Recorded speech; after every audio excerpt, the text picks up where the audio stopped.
একা মানুষদের পাহাড়েই থাকা উচিত। কোলাহলের ভেতর থাকা মানুষদের একাকিত্ব বেশি ধরা পড়ে। সামাজিক বা নান্দনিক উপন্যাস পড়তে চাইছেন? তাহলে নিঃসন্দেহে পড়ে ফেলুন ওবায়দ হকের প্রথম লেখা উপন্যাস নীল পাহাড়, যেটা অরণ্যমন থেকে প্রকাশিত হয়েছে। ৮০ দশকের মাঝামাঝি সময়, পাহাড়ে অস্থিরতা, পাহাড়ি বাঙালি দ্বন্দ্ব, আর তারই মাঝে পাহাড়ি জনগোষ্ঠীর বিশ্বাস প্রাপ্তি। এই উপন্যাসটি পড়লে মারমা জনগোষ্ঠী সম্বন্ধে অনেক কিছু জানা যায়। আর এই উপন্যাসটি বয়ে গেছে একটি মানিক চরিত্রকে কেন্দ্র করে।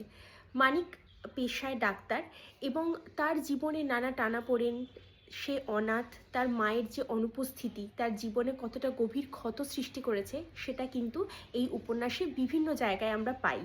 কিন্তু তার প্রকৃতির প্রতি ভালোবাসা, প্রকৃতির বিভিন্ন প্রতিকূলতাকে জয় করা, সেটাও কিন্তু রয়েছে এর মধ্যে।